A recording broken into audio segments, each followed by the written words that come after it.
जिन्होंने भारत मां को आजाद करवाने के लिए अपने प्राणों की आहुति दे डाली। चंद्रशेखर आजाद के बारे में जितना पढ़ा जाए, आप लोगों ने काफी बार इनके बारे में सुना होगा, और निश्चित रूप से जब आप 8वीं या 10वीं क्लास में थे उसी समय आपके चैप्टर में आया था चंद्रशेखर आजाद। इसके बारे में कोई भी विद्यार्थी अपने विचार रखना चाहेगा तो रख सकता है, चंद्रशेखर आजाद के बारे में और बाल गंगाधर तिलक के बारे में।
सुनाते हैं, संगीत की शिक्षा दो, ईश्वर की देवी माँ, वाणी में मधुरता दो।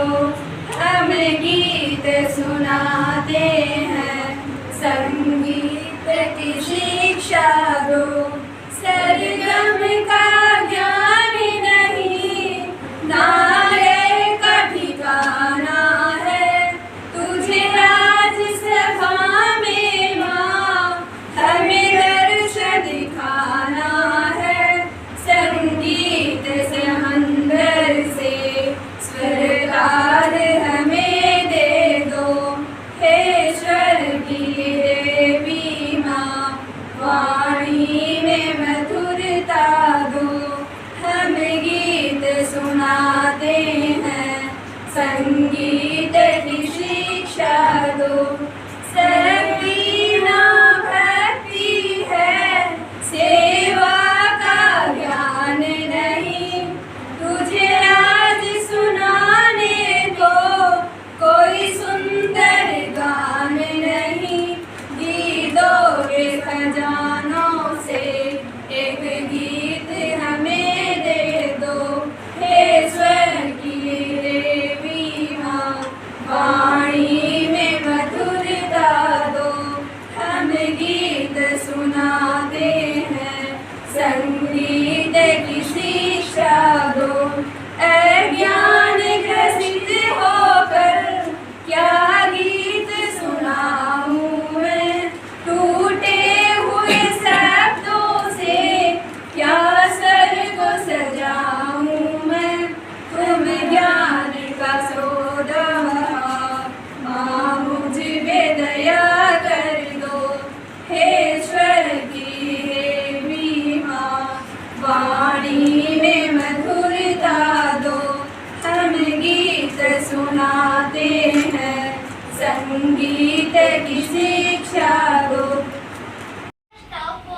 मन की वीणा से गुंजित ध्वनि मंगलम, मन की वीणा से गुंजित ध्वनि मंगलम।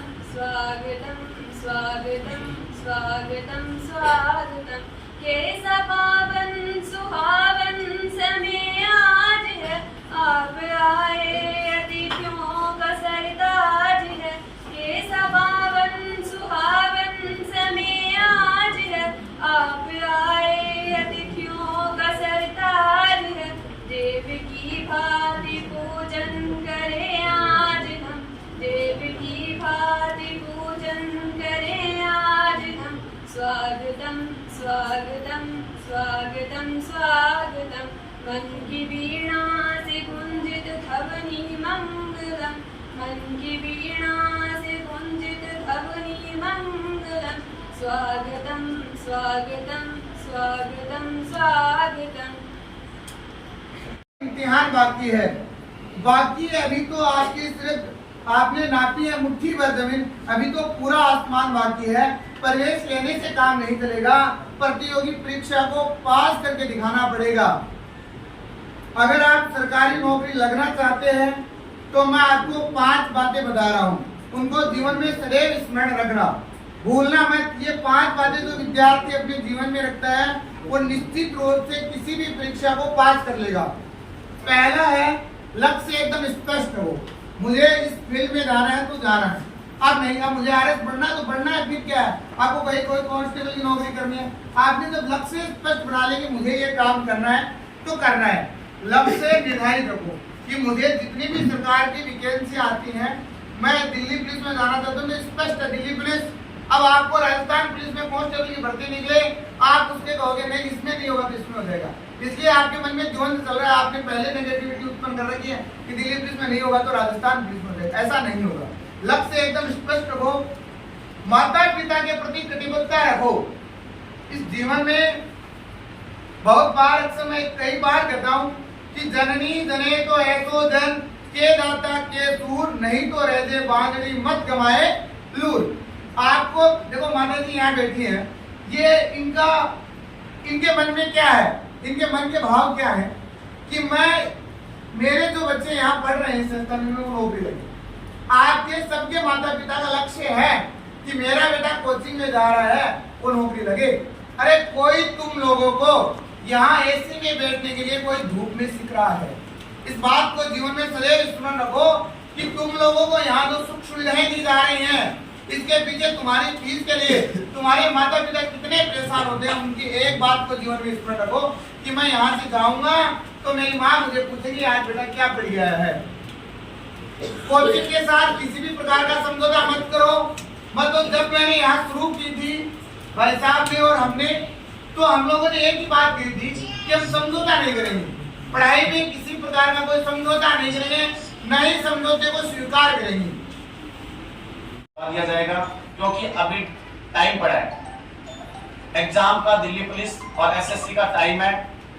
शाम का बैच इसलिए थोड़ा सा एग्रेसिव ले रहे हैं कि अगस्त महीने में बीएसटीसी की एग्जाम है, तो इनका 5 या 10 अगस्त तक इनका कंप्लीट हो जाएगा। और बीएसटीसी वालों को पढ़ना ये 1 महीना उनके लिए बहुत इंपॉर्टेंट है।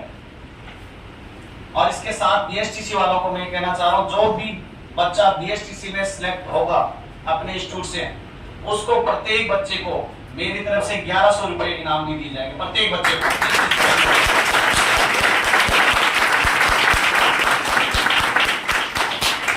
आगे दिल्ली पुलिस या एसएससी में देखो रिटर्न, इसमें थोड़ा प्रोसेस लंबा है।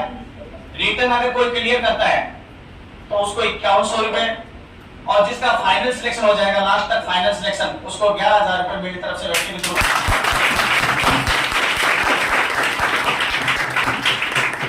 लेकिन ये उम्मीद मैंने इसलिए रखी है कि आपका सिलेक्शन होना चाहिए। हालांकि 3-4 बच्चे मेरी नजर में हैं कि उनका सिलेक्शन श्योर है, लेकिन हम ये नहीं चाहते 3-4 से कुछ ही नहीं होता।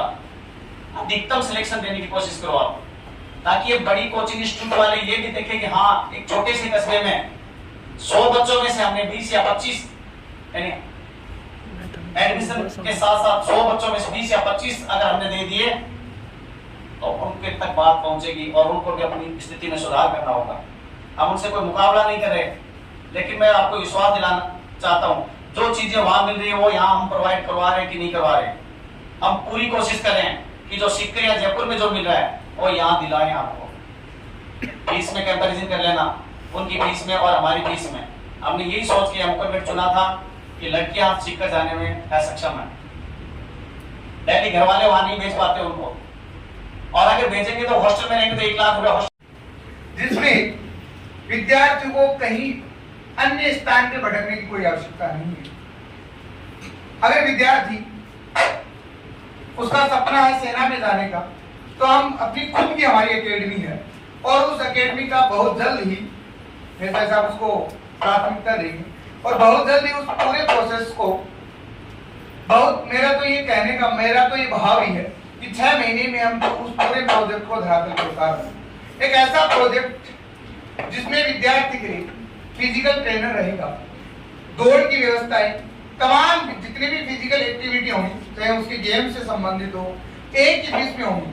सबसे बड़ी विशेषता है एक ही फीस में आपको सारी चीजें होंगी, आप वहीं पर रहोगे। लड़कों के लिए या गर्ल्स के लिए अलग अलग हॉस्टल होंगे, बाकायदा गर्ल्स के लिए सारी सुख सुविधाएं होंगी, बॉयज के लिए अलग से होंगी। और संजीव जी भाई साहब की दिशा निर्देशन में वो इंस्टीट्यूट चलेगा और उसमें इंस्टीट्यूट की आपको मुख्य विशेषता है, मैं उसको जब हम लोग 6 महीने के बाद में उस प्रोजेक्ट को कहते नहीं है, मैंने हमेशा से एक बात जीवन में सीखी है। चाणक्य एक बात कहता है, अगर आप उसको चाणक्य को एक बार जीवन में पढ़ ले, मैं तो ये कहता हूँ कि किसी भी व्यक्ति को एक बार जीवन में ढंग से पढ़ लोगे तो तुम्हारा कल्याण होगा। चाणक्य की जो बातें कही गई हैं उनमें वो बहुत बार एक बात कहता है कि आप अपने लक्ष्य तक जा रहे हो, तब तक अपने लक्ष्य को किसी भी व्यक्ति को या किसी के भी सामने उसको प्रदर्शित ना करें, तब तक आप उसमें अंतिम रूप से चयनित ना हो जाए। परीक्षा में तो विद्यार्थी यही गलती करता है, माहौल उत्पन्न करता है। उसको शिक्षा मनोविज्ञान में साइकोलॉजी की भाषा में संदीप जी सर जानते हैं, मस्तिष्क उद्वेलन विधि कहते हैं। और मस्तिष्क उद्वेलन विधि में सारे प्रोजेक्ट को 1 मिनट में 1 सेकंड में आप कहते हो, हम आपको ऐसा स्पीच दे सकते हैं, ऐसा भाषण दे सकते हैं, यहाँ बैठे हुए एक भी विद्यार्थी अनुराग कोचिंग को छोड़ के नहीं जाए, ये मेरा वादा है।